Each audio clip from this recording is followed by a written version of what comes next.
Welcome back, everybody. Once again, this is Mark Lawrence, and we're all set to go against the spread on this weekend before the start of the NCAA basketball tournament.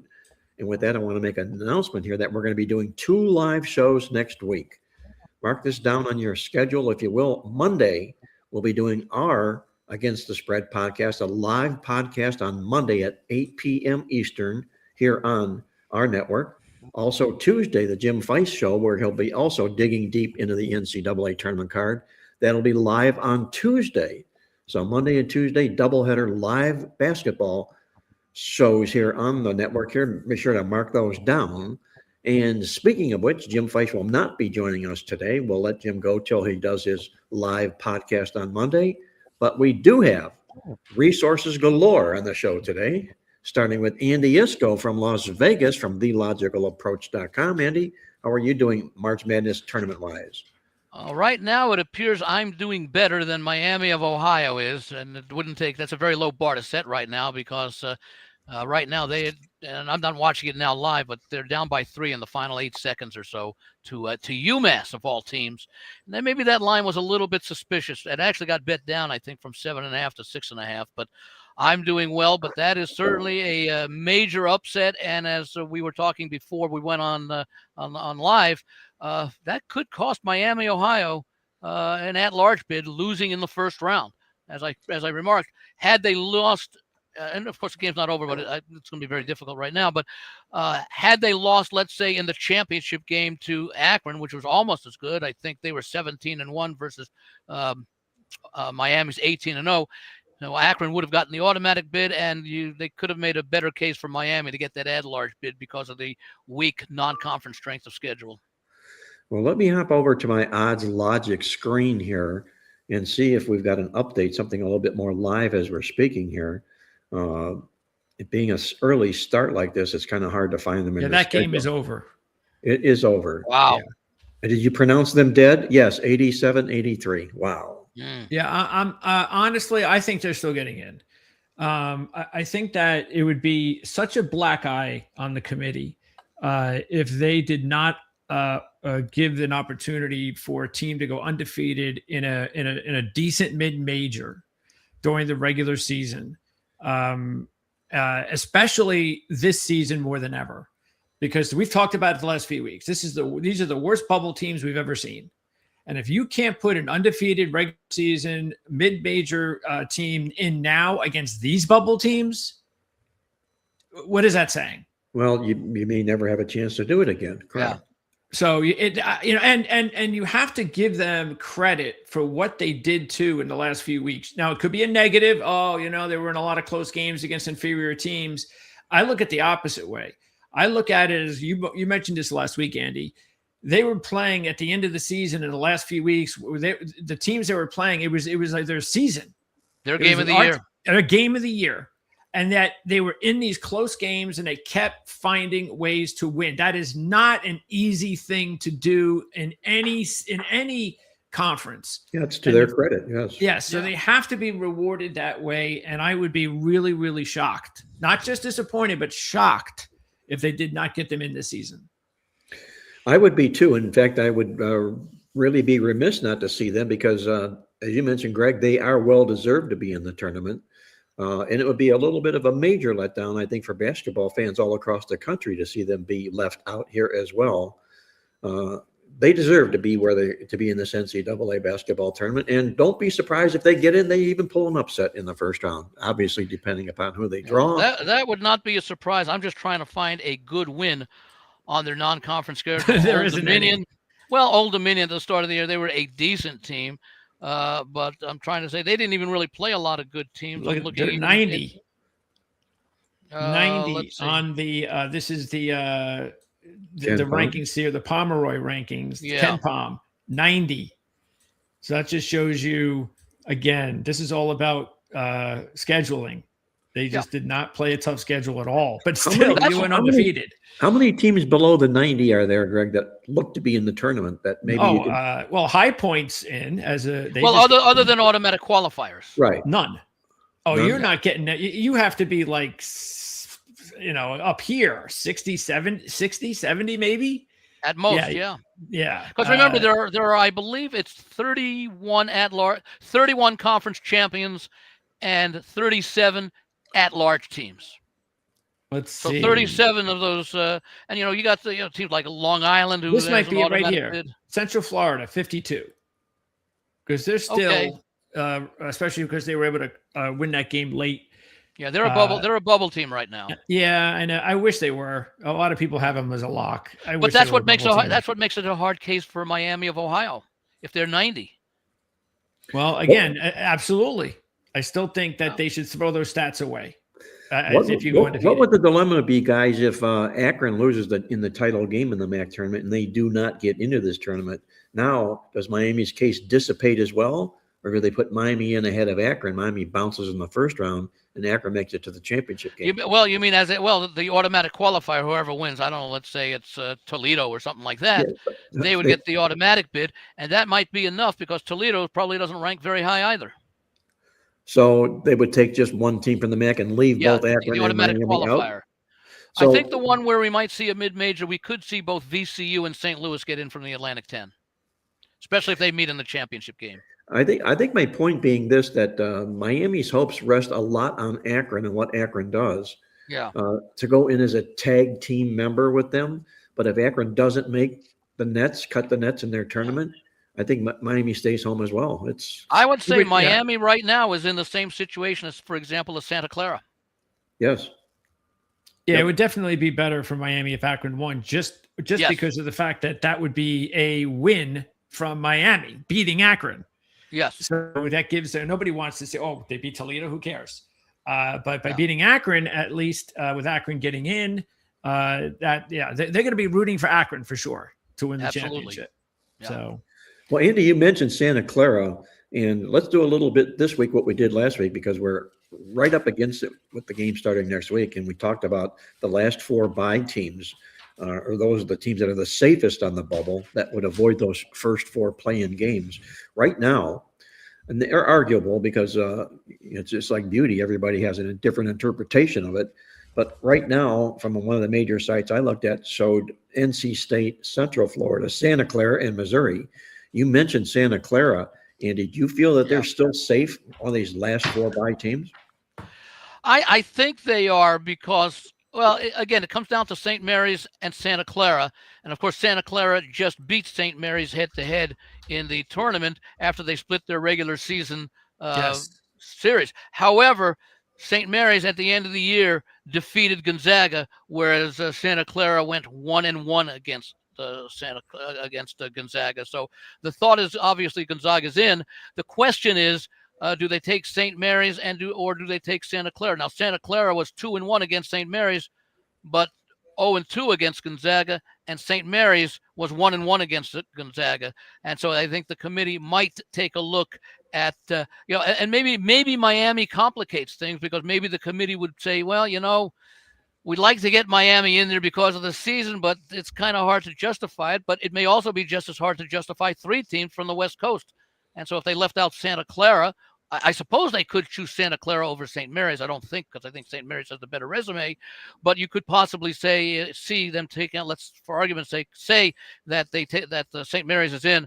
They could bypass Santa Clara to take Miami, and that would create a bit of a debate as far as Santa Clara versus Miami. Again, taking a look at the non-conference schedule, I don't have Santa Clara's in front of me right now. They didn't beat anybody. Okay, I think other than Gonzaga. No, other than St. Mary's twice. They didn't beat Gonzaga. Oh, I'm sorry, other than St. Mary's twice. Yeah, I thought you were about St. Mary's. So isn't that clear cut then, Andy? Santa Clara and St. Mary's out. I don't know. No. I think 3 teams are in. I think Santa Clara's win over St. Mary's. I think it locked them in. I don't think they have anything to worry about. Who would you choose? Okay, let's assume that St. Mary's is in. Okay, with Gonzaga. Who would you choose, Greg, next? St. Mary's and Gonzaga. Who would you choose next between Santa Clara and Miami? Miami. Okay. And I would also choose Santa Clara and Miami over SMU. SMU should not be in. And they're how about Texas? Texas, I should not be in. I would not. I would agree. I'm not putting these teams in that can't win games on the bubble that they're supposed to win. If you can't, this is your shot. Prove it to us. What were they, 0-9 on Saturday? Those bubble teams? That's not really playing well when you're basically your season is on the line for that proves our point about how bad these bubble teams are. Exactly. That's why teams like Miami deserve to get in. Santa Clara deserve to get in because these bubble teams this year are terrible. So let these other the little committee major looks at teams in. The committee looks at the quad one wins. They should also look at the quad one losses because these mid majors rarely get a chance to be scheduled against a quad one caliber team. As far as entering the season, what the prospects are. So if you're like I don't know, Kentucky is something like 6-11 against quad one teams, and of course those quad one teams, those 17 games are probably all against SEC opponents. Yes, they probably are, right? Yeah, so it's like, you put any of these teams we just talked about, Miami, Santa Clara, you put them in these major conferences, and they're going to win a game or two as well. They might go 2-10, but they'll also win a game or two. So look at Purdue, 5-6, 4-6 Alabama, 2-7 is the one Arkansas. Okay, so those 2-7, I don't know who the two wins were over, but the 2-6. Yeah. Oklahoma State's not even getting in.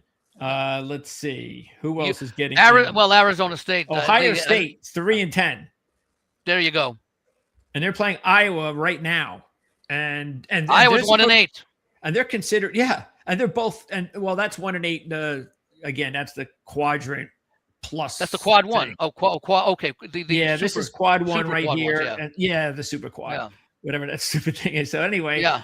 Iowa and Ohio State, that really should be a bubble game, but I get the feeling that both teams are in. Well, look at Iowa, 1-8 in the super quads, 4-8 against the regular quads. And Ohio State's 1-9 against the super quads, and they're both probably in. And 3-10. Well, 3-10 overall against quad ones. So they're in. But what is the highest ranked? At least Santa Clara's got 1 win out of 4, so that's right there with Ohio State and Iowa. Matter of fact, that's better. That's a better winning percentage. Let's go up that list a little bit to find the first mid-major. Where does the highest ranked mid-major team show up, beginning with number 1? Besides Gonzaga? Yeah, aside from Gonzaga. Let's see. St. Mary's is 36. I'm just thinking if there's anybody up above that. Utah State. So. Well, Utah State is 25. Yeah. And they're 3-4 against quad ones. Which is solid. Go up to number 1 just in case there's some. Where did Michigan, Houston, Florida, Connecticut, Alabama, Virginia, nobody there. No. Kansas State, Purdue, BYU, St. John's, Illinois, Arkansas, Texas Tech, Louisville. It looks like Utah State at number 25. And that's why they're a lock. They're going to get in. Even if they get swept by UNLV today, I think they're going to get in. Well, 3-4 against quad one teams is decent. I don't know how many teams in the Mountain West, if any, are quad one teams. So you're basically, I would imagine the Utah State must have some games against power conference teams. And then you got SMU down at 45. Yeah, Boise just blew it. Yeah. Losing to one of the worst teams in the conference. Well, that's like Miami losing to UMass. Isn't that Frank Martin's team? UMass. UMass. He's with that team. I believe so. So what? So matter of fact, Ken Thompson. We were going over this yesterday. I was filling in for Jim yesterday. Ken was my guest, and he brought that up. He said, keep an eye on taking UMass. Because if UMass upsets Miami, because they were a big number, they were like 40-1 to win the tournament. And if they were to beat Miami, then they could obviously beat anybody. And that is in that conference. And that is Frank Martin coach team. Yeah, and he was 47-47 in his first 3 years at UMass. So he's done a fine job turning that program around. Yeah, I mean, they didn't have a great record, obviously, as a number 8 seed, but they were competitive in quite a number of games that went down, 3 to 5 point losses. New Mexico, a couple of bubble teams. New Mexico already beat VCU. So keep that in mind. That is definitely something that I think should matter. Unfortunately, you know what? It doesn't, because I've seen many times before. Matter of fact, this happened to Rutgers a few years back when they were a bubble team and didn't get in, they swept Penn State, and Penn State got in. They didn't. They swept them. Wow. And it was still Penn State over Rutgers in the tournament. So every year they always come up with their own. We all know this. They always come up with their own criteria to fit. Which is why the interview with the commissioner of the selection committee is the best piece of comedy I see all year. Yeah. And we saw it with football, which was a joke. They got to stop doing those. Makes them look really stupid. Well, the one in football is ridiculous because you have Miami and Notre Dame switch. Neither of them played, and they were both in the week before the one prior to the conference championship games. South Florida looks like that's another interesting one because South Florida is a bubble team, and they have definitely been the best team all season in the American, and they might have to win. They do have 2 quad 1 wins though. They're 2-3. Yeah. So I hope they get in. I put them right there with Miami as a team that's a mid-major that deserves to be in. They've won their conference tournament, and it shouldn't matter if they lose one game. As long as they go to the championship game, I'm not going to give them excuses if they lose before that. But if they get to the championship game, I think they deserve an at-large. Yeah, I mean they win their conference, they make it to the championship game with what would then be 24 or 25 wins. I think certainly they should be in. Yeah, 24. They've won 9 in a row. They're a good team. They're playing their best. Well, let me just see who they played earlier in the year. They might have a decent win in there. Western Kentucky's a decent team, but at Alabama they beat Utah State. Yeah, they lost at Alabama by 11, which, considering how Alabama plays, that's not an embarrassing loss by any means. No, and beating Utah State's a good win for them. Yeah, but here, see, this is what we're talking about right here. Auburn. I mean, look at this: 2-8 and 4-12, and there's almost 6. And they have a quad 3 loss. Yeah, Auburn's the team I scratch my head about in the Southeast Conference. What's the love with Auburn this basketball season here? Or Texas, for that matter. Yeah. Both of these teams in the SEC. Yeah. The Texas, another one with a quad 3 loss. If you are in a major conference and you have lost to a quad 3 or quad 4 team, that should, not automatically, but you certainly have to defend including a team like that. Because much as you talk about quad 1 wins for these mid-majors who don't get to play many of them, you got to take a look at quad 3 and quad 4 losses for major conference teams who don't schedule that many 3 and 4, quad 3 and quad 4 teams, other than those possibly within their own conference. You can go back even a few years, when they would select these teams. Here's Auburn 17 and 15. They would not even been considered then. Back in the day, you had to almost be a 20-win team to be considered. Oh yeah, 20 wins mean nothing now because of the long seasons. But and I think I may have mentioned it last week or the week before. What's happened is that conferences used to be 8, 10, 12 teams. Okay, so there was more at-large bids to be spread around the mid-majors. Back in those days, Mark and Greg, you probably remember, if you didn't have at least a 500 record in your conference, forget about it.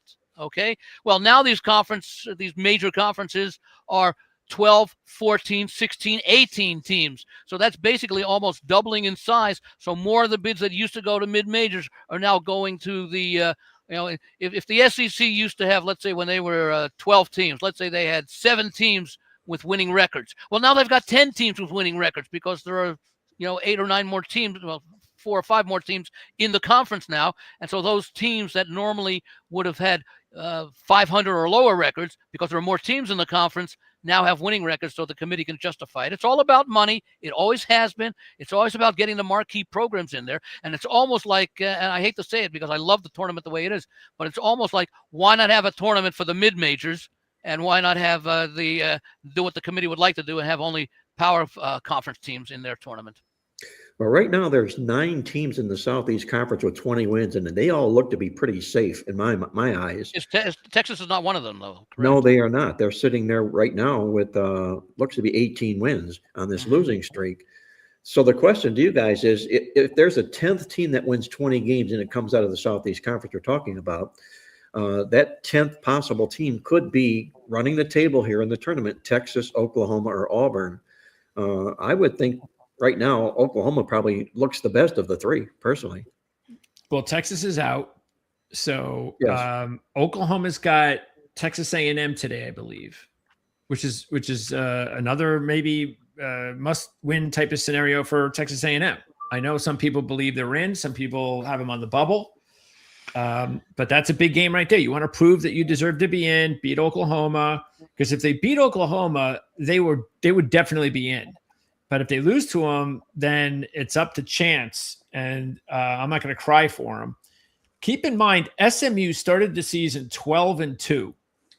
That means they ended the season 8-11 in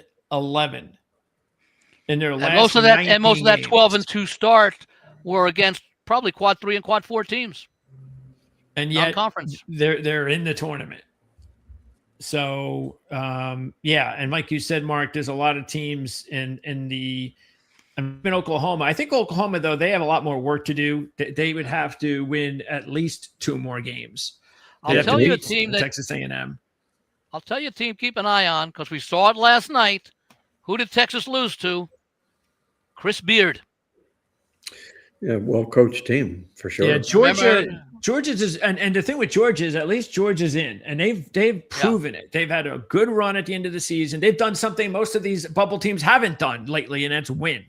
So Georgia's definitely in, even if they lose the game to Ole Miss. Yeah, so 22 wins, yeah, right, for sure they're in. Yes. I would like to see any team in the Power Conference have at least 2 wins against quad 1 teams. Of course, they're mostly playing in the Power Conference, is mostly playing quad 1 teams in conference play. You know, the top 2/3 of the conference is probably a quad 1 team. Well, I think that they imposed that restriction, Andy. They might end up not having enough teams.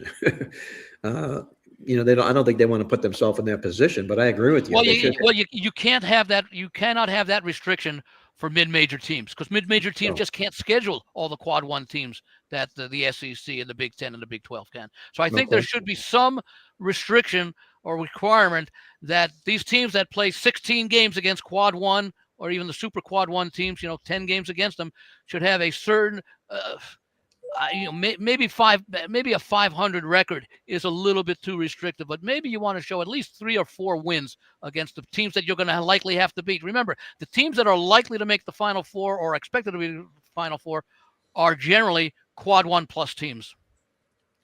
Let me ask you guys this question. Correct me if I'm wrong, Andy, and I could be.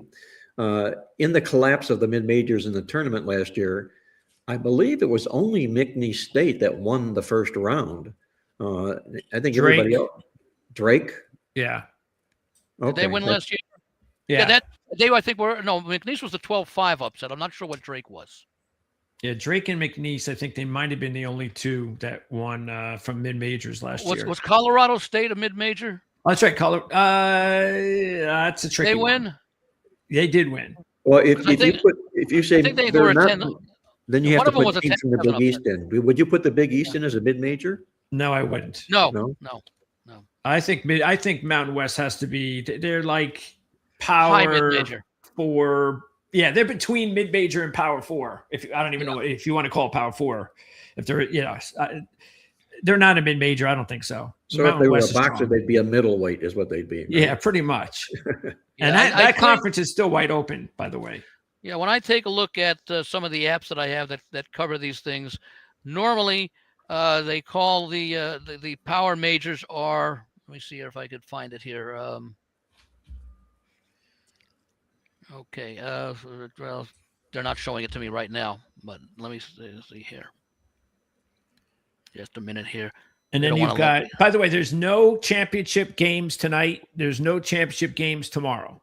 Right. So you've got 11 on Saturday and 5 on Sunday. And, I understand why they do these games on Sunday, but I mean, they've talked about some of these issues that they have with final rankings and things of that nature, seedings, because the games are so close to the final selections. I wouldn't mind if they just figured, I mean, with not having Thursday and Friday, why don't you just push up a couple of these others to Thursday, Friday, Saturday, and make it a selection Sunday at 12 or 1 o'clock. And then you could have 5 straight hours on Monday, and everybody, instead of you do it at 6 o'clock, 7 o'clock, and people got to work the next day, it's time for everybody to go. Yeah. I mean, just give you a whole day worth of selection Sunday. Either that, or if you do want to have championship games, let it be in the one bid conferences like the Ivy, like the MEAC, like the Southland, or conferences like that. Sure, so that if people want to watch some games, and it won't affect what the committee does, because those games will be over on Saturday. Like, what did I think? 12 bids on Saturday. Here are the teams that are considered, at least by most sites, as the major conferences: the American Athletic, the Atlantic 10, the ACC, Big 10, Big 12, Big East, and SEC. They have the American, the AAC, over the Mountain West. Yes, that's ridiculous. Well, again, if you base it on this year, perhaps it is. But the American, no. But even the last few years, the Mountain West has gotten like 3 teams in, 4 teams in. Yeah, but back the last 3 or 4 years. But take a look at the record. I mean, I know someone who automatically every year plays the total number of wins for Mountain West Conference teams under. And I think about the only time they've lost is the year that San Diego State made that run to the final. Yeah, I mean, but look at I don't even care about the bids. Just look at these. Come on, look at the teams. You're trying to tell me that the American teams are better than the Mountain West, the top 5 or 6? Maybe not those teams. Well, but even if Memphis was good. Yeah. I mean, who Wichita State hasn't been good in 5 years. Well, they've been okay. They've been decent. They've been to the tournament, I think, once there. Tulsa's always had a good program. And the bottom of that conference is terrible. I think the only team worth the salt in that conference is South Florida. This year, yeah. I mean, UAB, South Florida, Memphis, Wichita State. Yeah. That's it. Those are the only 4 teams that I'd say, okay. Yeah, but take a look at the Big East this year. You got St. John's, UConn, Villanova. Oh, that's true. Then who do you have? But normally, we'll give them a break. No, that's what I'm saying. Yeah, I'm saying that's well, the Big East is long and established. Yeah. I don't care about this year because the Mountain West isn't very good this year either. Yeah. I think it's just I'm not saying they're better than the American. I'm just saying you can't tell me the American's better than the Mountain West. They're even. I'm not. That's not my opinion. It's just the way. I know. I'm telling you, this thing is. I don't know where that's crazy. Whoever comes up. Well, the American Conference also has a lot of personnel, team affiliation changes over the years. Mountain West has been pretty stable. Now that'll change next year when a number of teams from the Mountain West are going to what will be the reconstituted Pac-12, along with Gonzaga in basketball. So we'll see. We'll that's been another situation where so many conferences are changing. I remember, what did they have? The Great Midwest Conference for a number of years back, which I think became Conference USA or something back in the 1980s or 90s. But the point is that the number of bid that mid-majors have gotten in the last 5 to 8 years is probably about a third of what they used to get, say, before the major conference expansion started around 2012, 2013 in both football and basketball. Let's do this, guys. Let's go around the major conferences. We'll throw the Big East in and call them 5 major conferences, if you will. And between us, let's pick who we think will win it and who they will beat in those conferences. Right.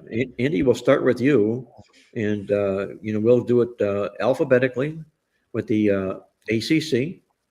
Who do you have winning the ACC, and who do they take down? Well, if it's the ACC and Duke is motivated, I have to believe that Duke will win the conference if they want to.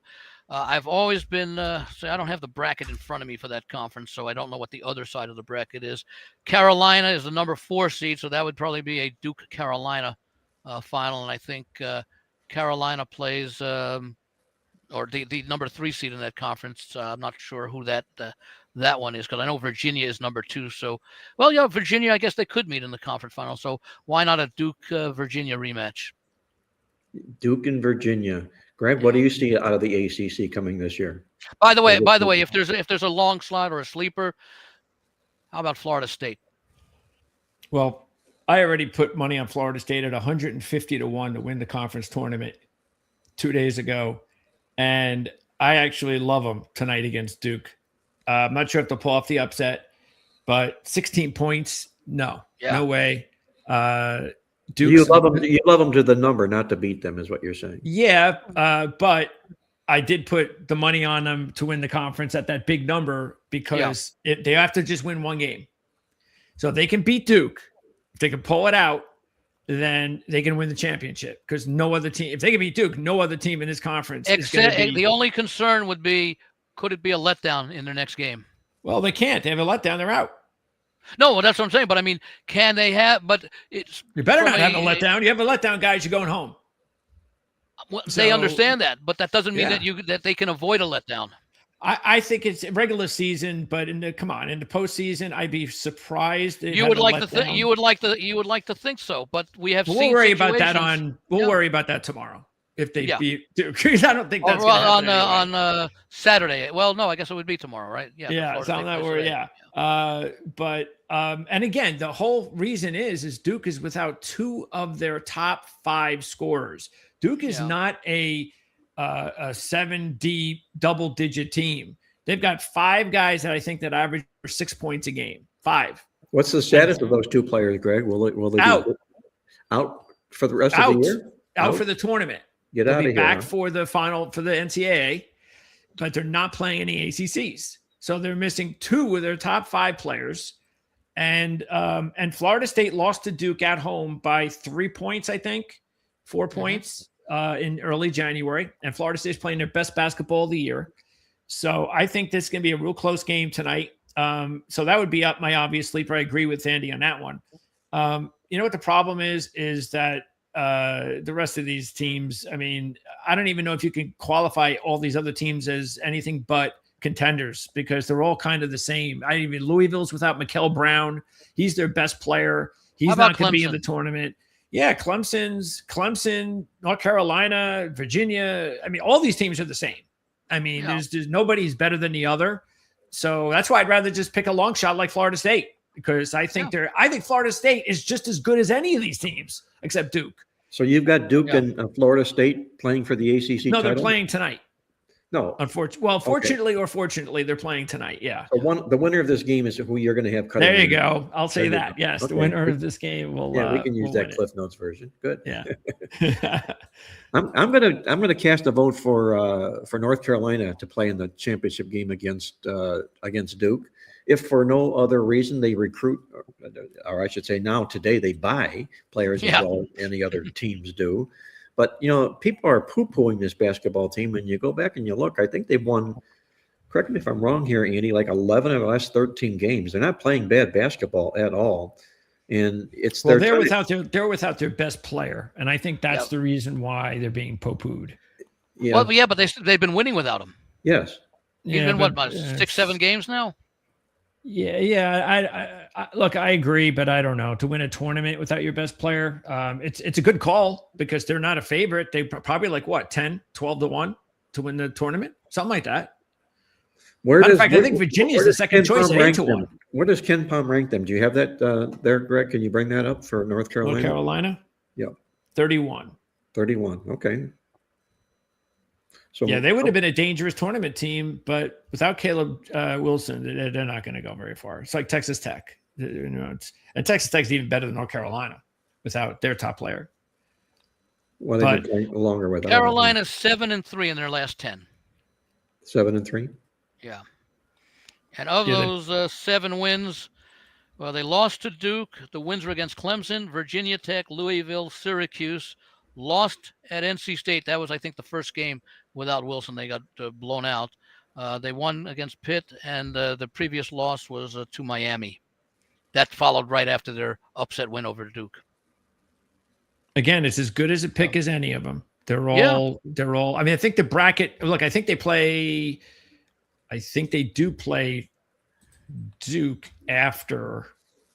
If they both win, let me see here. Yes, Duke and North Carolina play tomorrow if they both win. 1 versus 4, the semifinals, So, all right, guys, let's get it over to the Big Ten. Who do we have playing in the championship game, and who ends up not cutting down the nets and being disappointed in the Big Ten? Overloaded conference. Andy? Oh, okay. I want to take a look at the bracket here. Michigan is number 1. They would face Ohio State's winning easy right now. So Yeah. Michigan, Ohio State next. Yeah, the semifinals, if things go according to form, it would be Michigan, Illinois for one semifinal, and Nebraska, Michigan State in the second semifinal. So I would have to say Michigan. You also have Purdue in there. I don't like Purdue. I could see them losing. No, they certainly aren't playing good. That's for sure. I wouldn't. I don't know that they could beat Purdue, that Northwestern could beat them, but Northwestern can give them a game. I will go with Michigan against Michigan State, the number 1 seed facing the number 3 seed. So I would look at that. And if I had a sleeper in there, I'll go Michigan over Michigan State. And if I had a sleeper there, Wisconsin. Yeah, the Badgers are playing really good ball right now. They've got the Michigan win. They are definitely a Final Four sleeper. No question about it. I can't wait to see where their region is. So, yeah, 100%. They're going to be a good team to keep an eye on, to pull off some upsets along the way. That'll be a good game against Illinois tomorrow. That'll be a real good matchup. I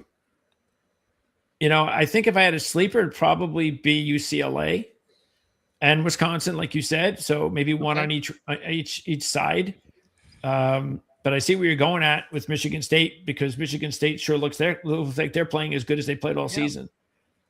I just don't think Michigan's a bad pick at almost even. See, Duke is like 3-1 to win their conference. I mean, minus 300 to win their conference. Michigan's like minus 120. So it's like, I think Michigan's actually not a bad play if you want to take them to win the conference championship. My thought is that I think the thought there is that Duke is so much far and away better than the other teams in the ACC. Oh, I don't blame them. Yeah, I don't blame them as opposed to the Big Ten, Sure. because Big Ten, where Michigan. Even if you say Michigan and Duke are even, it's the drop off to the number 2, 3, 4 teams in the conference that I think give Duke the greater edge as far as making it to the conference title than Michigan. There are more teams that can upset Michigan. I'm going Michigan, Michigan State. I think Michigan's going to be very, very difficult to beat, personally. They're going to be a number 1 seed, obviously, in the Big Dance. And I think they rule the Big Ten this year. That's my own personal opinion. There are some sleeper teams I'd like to make cases for, like Nebraska, but I was a little bit disappointed in a study that I did, tearing apart these Ken Palm numbers. And I seem to be attracted to them like like I'm in a cheap whorehouse or something. And all of a sudden, Ken Palm keeps popping up and popping up and popping up. One interesting thing that I did find, and this is kind of amazing, I've been talking about how teams doing is efficiency rankings. And the simplest form, which I found, was anybody who's ranked in the top 25 in Ken Palm's defensive efficiency rankings, every one of those teams from that list has won the tournament every year since 2002. Every team has. So what you need to do you're saying in the current Ken Palm top 25 defensive efficiency that every team that has won a tournament has been is in that top 25 right now? It's on that list, exactly. Right now, now here's the caveat. The caveat is it has to be in his final rankings. Okay, it's after the conference tournaments are finished. Those are the ones that are going to count, the ones that they take into the March Madness. But what's amazing here is, by the way, excuse me, I would imagine that of the 25, the top 20 probably won't fall out with just 1 or 2 games remaining of the defensive efficiency. These efficiency numbers have accumulated so many opportunities over the course of the season that I can't see probably if even 5 would drop out right now. Well, you mentioned that, Andy, the bottom 5 teams, surprisingly, Florida is 21st. That's a real surprise. Yeah. San Diego State, 22, Michigan State, 23, Mississippi State, come on, man. Yeah. And Texas A&M round out the bottom 5 in his numbers here. But I find it a little bit surprising. You guys correct me if I'm wrong. By the way, have you done a similar comparison for top 25 offensive efficiency? No, I didn't, because the winner has won every year since 2002. He's only been Right. doing his numbers since 2002. So Right. throughout the history of the Ken Palm numbers, this is what the numbers happen to be. The ones that lag are the ones that tear this down are teams with a lower offensive efficiency.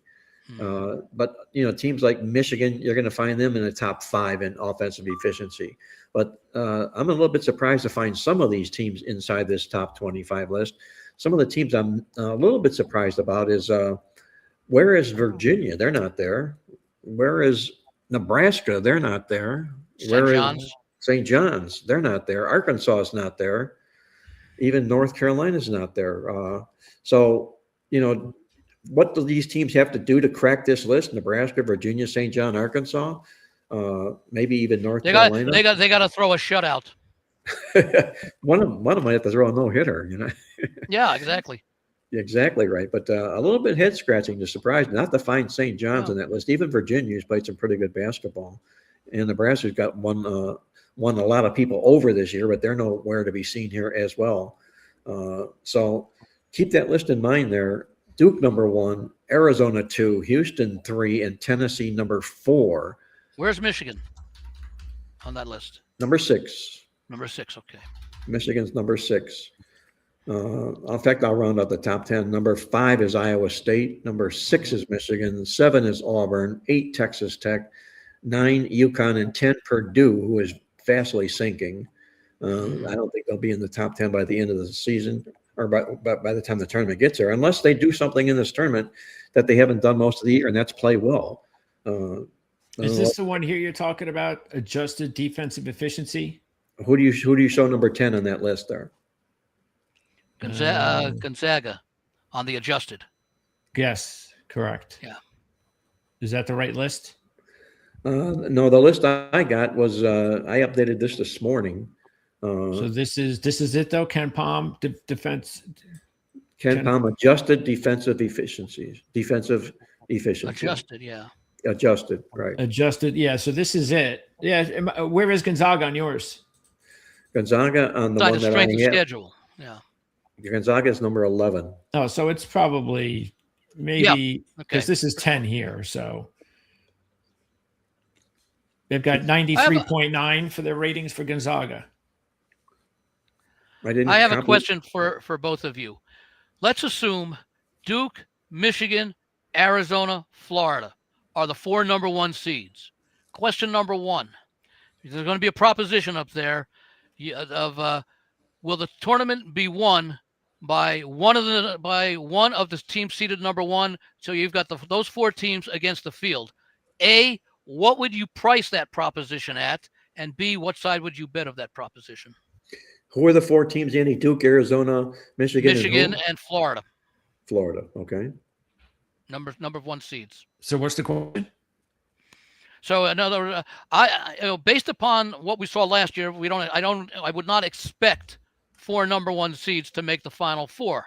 Okay, but of those 4 teams that are seeded number 1 at the start of the tournament, I'm going to say the over/under. With the lack of parity we saw last year, maybe I was going to say 2.5. They might even put it up at 3.5, meaning that you think all 4. If you play the over, you think all 4 number 1 seeds are going to win. As far as you mean when you say make it to the Final Four? No, win the tournament. Okay, all right, okay. Yeah. In other words, what would you price that the tournament winner comes out of the 4 number 1 seeds, and what would you price? Your choice is the 4 number 1 seeds or the field. Okay, what would you price the prop at, and what side would you take on that? Because I think the number 1, if you took the tournament, is going to be won by one of the number 4 seeds. In other words, you got 4 teams against 64. Okay, I put it at minus like 400. I don't know that I'd be all over that. I'd be Yeah. all over that. Yeah. After what we saw last year and after what we've seen this season, one of those 4 teams is winning the national championship. Yeah, that's what I'm saying. I didn't know that don't know that I would make it that high. I hope they don't, because I'd like to place a bet on it. Yeah, if they could get anywhere near like minus 150 or something like that, I'd be all over it. I was going to say minus 180. Okay, I think that's a bet. Take that. Oh. I could take all 4 number 1 seeds at minus 180. I'll take it. Because What do number you think, 1, Mark? You agree, disagree, Mark? I'm doing a little study here while we're talking here, guys. That's why I kind of checked out a little bit Yeah. here. And what I'm finding and what I'm looking for is how many times all four number one seeds have made the final four. Twice. Last Twice? year, and I think 2007 or 2008 were the only times all four number one seeds. But remember, the one that last year, we're playing an entirely different landscape in college basketball right now than we did 20 years ago. That's right. Yeah, you're right. Auburn, Duke, Florida, and Houston. And then in 2008, Kansas, Memphis, North Carolina, and UCLA. Only two times. Yeah, out of the, let's see, 36, 48, I believe, seasons, 36 have either been one or two teams. Yeah. That's the norm, and that made sense until last year. And now that's why I might put over two. I make over 2.5, meaning at least three of the four teams will make it over 2.5, and I'd probably make that a decent sized favorite. The over. And we'll talk about a lot of this stuff on Monday too. Some of these historical trends. Don't forget to tune in at 8:00 on Monday Eastern time. The last time a 4 seed or lower won the national championship, meaning 4, 5, 6, 7, 8. The last time a 4 seed that was Arizona in 1997. Okay. As a 4 seed. So as much as we love Cinderellas, if you're not a 4 seed or 3 or 2 or 1, you don't win the tournament. Yeah. So that's something to also keep in mind. That's why betting Final Fours not bad. Well, what was UConn the year that I think it was when they won it, when they ran through the Big East tournament or something, they weren't having a great season compared to their standards. Yeah, that UConn, that was the team that bucked your trends, Mark, wasn't it? I think it was. UConn, the first trend was using the top 20, okay? And UConn was the one that bucked that, okay? Using the one in the formula we have in our playbook, March Madness guide. What was their seed that year? Do you recall? I don't know if they were top 4, Andy. Well, they'd have to be if it was what year was it? I know they ran the table in the Big East tournament. They won that, and they continued that impetus all the way through. Yeah, I don't remember if they won that year or just made the Final Four. Do you remember what year it was? I want to say somewhere between 2014 and 2018, maybe. UConn, they won in 2014 and 2011, and also 2004. Those are the last. They won it 2 years ago, also, didn't they? I wasn't going to count those. But so 1999. So it's one of those years you're talking about, Mark. What'd you say, Mark? A 7 seed? They were a number 7 seed, UConn. When they won the tournament. Yes. So that must have been. Is that the 1999 season? That's the 2014. The 2014 season. Yeah, that's why I thought that number 4 seed or higher was more recent than that, 1997. So I guess that was 2014 that they won as a 7 seed. And I believe they were a surprise when they won the Big East that year as well. Yeah. You know, so they won, in essence, they won the 6 games in a row. I think Calhoun was the coach then. Jim Calhoun, right. Yeah. Yep. So you think this year's Final Four, Andy, will be chalky or not, like it was last year, or you think there's room for? Like I say, I don't know what the number will be. If you're playing, because they always have a proposition. How many number 1 seeds will make the Final Four? 0, 0, 1, 2, or 3. Usually they'll. I don't think they may price it as over 0, over 1 and over a half, over a half, 1.5, 2.5, 3.5. I would think that if they do it on just the number as opposed to over under, that 3 would be the most the significant favorite. That 3 out of the 4 will make it. So 3 out of the 4, you would put a minus favorite price on that. 3 would, I think, 3 would be the minus price. Yes. 4 would be probably a plus, and it probably won't be as high as it should be because of what happened last year. And I think that 2 would be maybe a very small underdog. 0 would be a huge underdog, and 1 would be a mid-range underdog. So yeah, I think 3 out of 4, the 3 out of the 4 making it would be a solid favorite. So since 1985, UConn, Kansas in 88 as a 6 seed, Villanova in 85 as an 8 seed. Yeah. Those are that the was only 3 since 85 that have won if you were not a top 4 seed. So would that include UConn in 2014? Did you mention that one? So Okay. Kansas, 3. UConn, and Villanova. 88, 85, and 2014. Yeah. Kansas was, I think, the Danny and the Juniors. Was that like 89 or 88? 88. Yeah. So just 3 in, what is that? 40 years. Almost 40 years. Yeah. 40 years, because they didn't have 2020, the COVID year. So 85 to 25 would be normally 41. Without the COVID, it's 40. Yeah. One thing about Kansas, you mentioned them. I tripped onto this morning and put this little note in here for the show. They're a number 3 seed. The lowest they've ever been in the Big 12 conference tournament is a number 3 seed, and it's only been 2 times that it's happened. So they are right now in amongst where some of the worst or not so great Kansas teams were in the past. Andy, do they have a shot to win this Big 12 tournament? A shot, yes, but I'm not sold on this Kansas team, and I really haven't been all season, comparing it to previous Kansas teams. If I'm going to pick the winner of the Big 12, I think the Big 12 championship game will be a rematch of Houston and Arizona. Played that game that was the weekend of the Duke-Michigan game, and Arizona-Duke. And Arizona came in and did a number on Houston. I think Houston wins, and I think if there's a sleeper, and they're playing right now, and I think let me see what the score is at halftime in that game. Iowa State. I was going to say Texas Tech, but Iowa State's blown it open now. 12 minutes to go. 53-39. So that was going to be my sleeper. They're still alive, but I think they're going to be sleeping in about another 8 minutes of playing time, unless they come back. But that was going to be my sleeper in that conference. If I had to choose a different one, I don't know that would be Kansas, but there's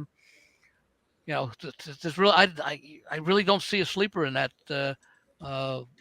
tournament. I think it's Arizona and Houston, and I guess I don't know if you could call Kansas a sleeper, especially playing in Kansas City, but I would have gone with Texas Tech.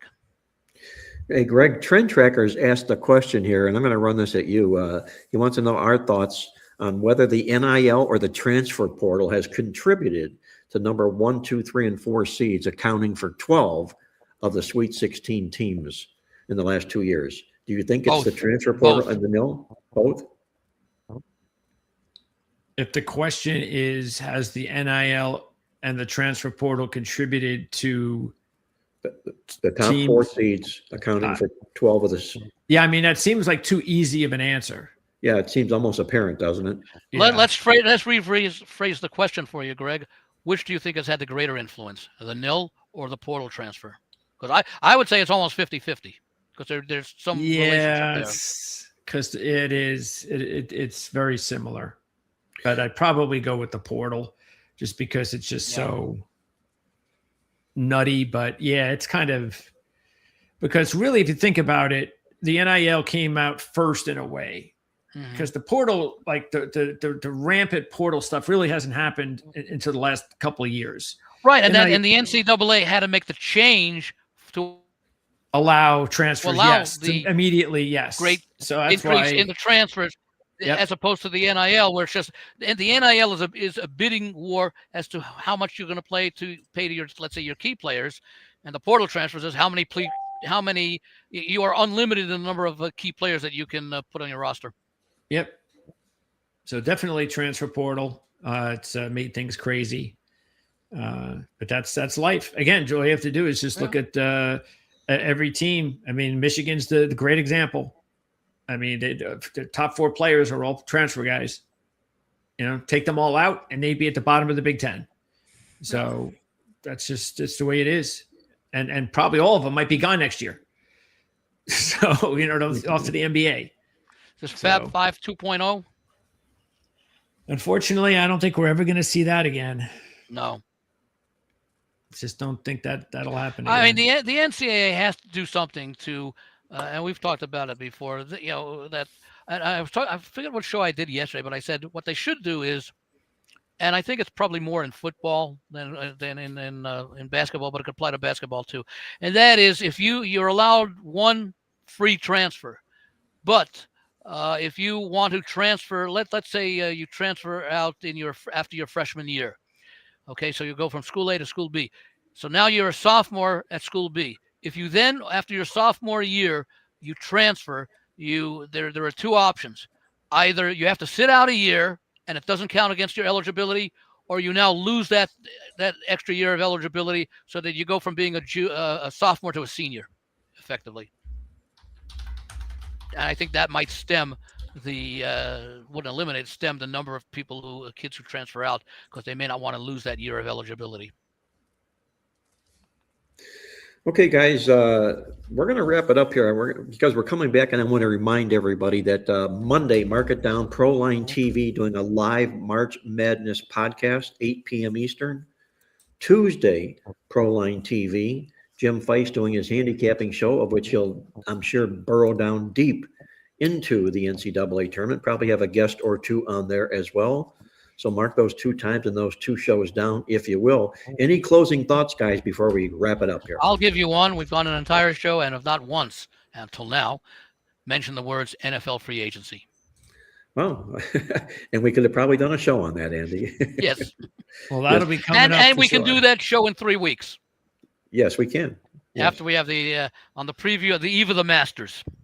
Well, wouldn't that then be official on those free agencies signings? Because I think, they've done deals with them, but they can't. Well, everything I think was based on what was it, yesterday, Wednesday at I think 1 p.m. Eastern time. That was the official. I think Guy Lombardo and the band were playing Auld Lang Syne, because I think that marked the beginning of the new NFL year, when the trades could be officially concluded, when teams had to release players or were able to release players on that time, and they would be able to negotiate with the other teams. Although they call that Monday and Tuesday legal tampering. That's why we get a lot of these starts out, but they can't be official, which is, again, the thing with the Max Crosby Raven thing, is because it was not official, because the new league year and the trades could not be official until Wednesday. And the thing that I wonder, and I don't know, I've not heard all that much as to why the Ravens backed out of that trade. They said it was a medical issue with Crosby that the doctors were uncomfortable about. I want to think, considering the timing of it, is that the Ravens said, you know what? We just gave up a number 1 this year and a number 1 next year, which is like unprecedented for the Ravens. Trey Hendrickson was still available Tuesday night. Yeah, without Monday night, I guess. Anything, right? And I wonder if Baltimore said, let's see if we can negotiate with Hendrickson for the only reason, so you didn't have to give anything up, and then by exiting the trade with the Raiders, they get those 2 number 1 choices back.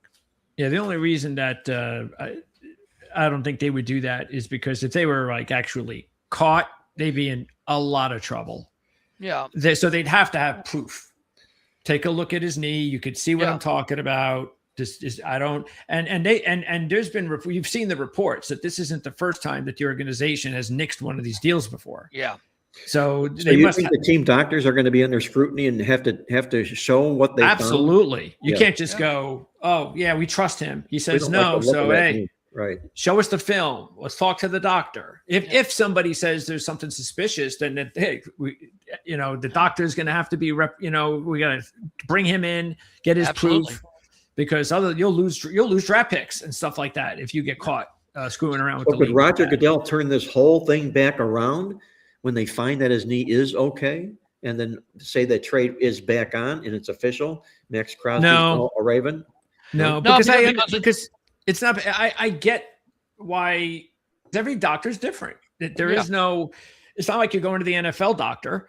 Every single doctor's different, which is probably why the Ravens organization has done this 3 or 4 times, because maybe they have tighter rules when it comes to what the doctors. It came down to, I think, if Max Crosby had gone to all 31 other team doctors, there might have been 17 who took the opinion that Baltimore did, and 14 who said no. That's not the same kind of concern. It was a question of, just to make it simple, along the lines of, well, we see they just had the surgery, and Our prognosis is it's closer to 6 months than 6 weeks that he'll be able to resume activities. Other doctors might have said, no, we think that's, let's say 8 weeks is a little bit more realistic and that he'll be fine for the start of the season. And that's opinion because there's no way of knowing because everybody heals differently. Just take a look at what they're saying about Patrick Mahomes and how far ahead of schedule he's reported to be as far as they're talking now about him being totally ready for a training camp after that ACL, MCL. He may be one of those exceptions as an athlete Yeah. too, Andy. Right. Yeah, that's like no. when I'm saying that we don't know how every individual player heals. and that's exactly why they have the rule where they say until the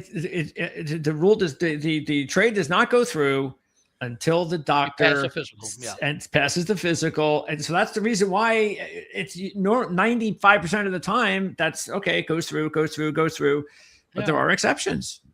So, and again, it's an opinion. And so there's no right or wrong because you're just going in on an opinion that is a reasonable opinion. And doctors can very often do disagree about the severity of an injury, the healing time, etc.